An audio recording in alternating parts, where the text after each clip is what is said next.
ఆంధ్రప్రదేశ్లో ప్రస్తుతానికి పోలింగ్ ముగిసింది. ఈరోజు సాయంత్రం 6 గంటలకే దాదాపుగా మంచి పర్సంటేజ్తో పోలింగ్ అయితే పూర్తయింది.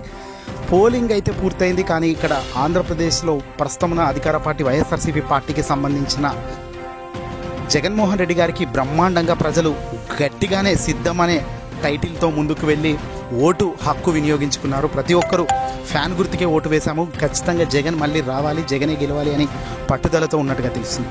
కట్ చేస్తే ఇక్కడ ఇటు సామాన్య జనాలే కాకుండా సినీ సెలబ్రిటీలు సైతం అధికార పార్టీ ఫ్యాన్ గుర్తుకు ప్రజానికం మద్దతుగా ఉండండి అనే సంకేతాలు ఇచ్చేటట్టుగా వాళ్ళు మొదటి నుంచి చెప్పుకుంటూ వస్తున్నారు. ఉదాహరణకు అల్లు అర్జున్ ఎన్నికలకు సరిగ్గా దగ్గరికి వచ్చిన సమయంలో తన మిత్రుడైన ఎమ్మెల్యే దగ్గరికి వెళ్ళి నా మిత్రుడిని గెలిపించండి అంటూ అల్లు అర్జున్ వైసీపీ ఫ్యాన్ గుర్తుకు ఓటు వేయండి అంటూ కూడా అభ్యర్థించడం చూసాం.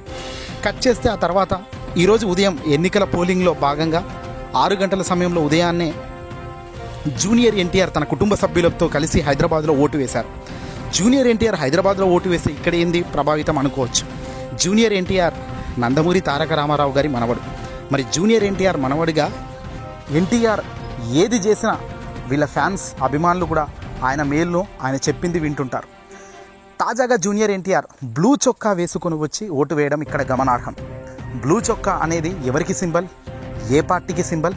అది వైఎస్ఆర్సీపీ పార్టీకి సంబంధించి ఫ్యాన్ గుర్తుకు బ్లూ కలర్ సింబల్. మరి అలాంటి బ్లూ కలర్ షర్టు వేసుకొని వచ్చిన జూనియర్ ఎన్టీఆర్ని చూసి జై జగన్ అంటూ నినాదించారు హైదరాబాద్లో. కట్ చేస్తే ఈరోజు చివరిలో మహేష్ బాబు సైతం, సూపర్ స్టార్ మహేష్ బాబు సైతం అదే బ్లూ కలర్ షర్ట్తో మళ్ళీ దర్శనమిచ్చాడు ఓటు వేస్తూ. ఇక్కడ మహేష్ బాబు ఇటీవల ఓ సంచలన ప్రకటన కూడా చేసిన విషయం మనం చూసాం. పులి లాంటి వాడు జగన్ మళ్ళీ అధికారంలోకి వస్తాడు, ఆయన టచ్ చేయలేరు అంటూ కూడా మహేష్ బాబు ఇటీవల కొన్ని వ్యాఖ్యలు చేశారు టాలీవుడ్ ఇండస్ట్రీ నుంచి.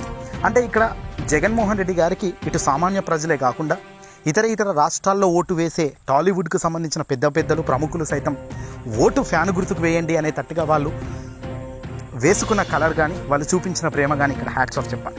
ఏదేమైనా అల్టిమేట్గా భారీ స్థాయిలో ఓటింగ్ అయితే జరిగింది. బహుశా దేశ చరిత్రలో ఎన్నడూ కనీవిని ఎరగని స్థాయిలో ఈరోజు ఆంధ్రప్రదేశ్ రాష్ట్రంలో పూర్తిగా పోలింగ్ అయితే ముగిసింది. ఇది మంచి గుడ్ పాజిటివ్ మూడుకైతే ఇది దారితీసేటట్టు కనబడుతుంది. చూద్దాం, ఫలితాలు అయితే జూన్ 4న ఉన్నాయి కాబట్టి ఏదైనా ఆ దేవుడికి ఎలాంటి తీర్పిస్తాడన్నది చూడాల్సిందే.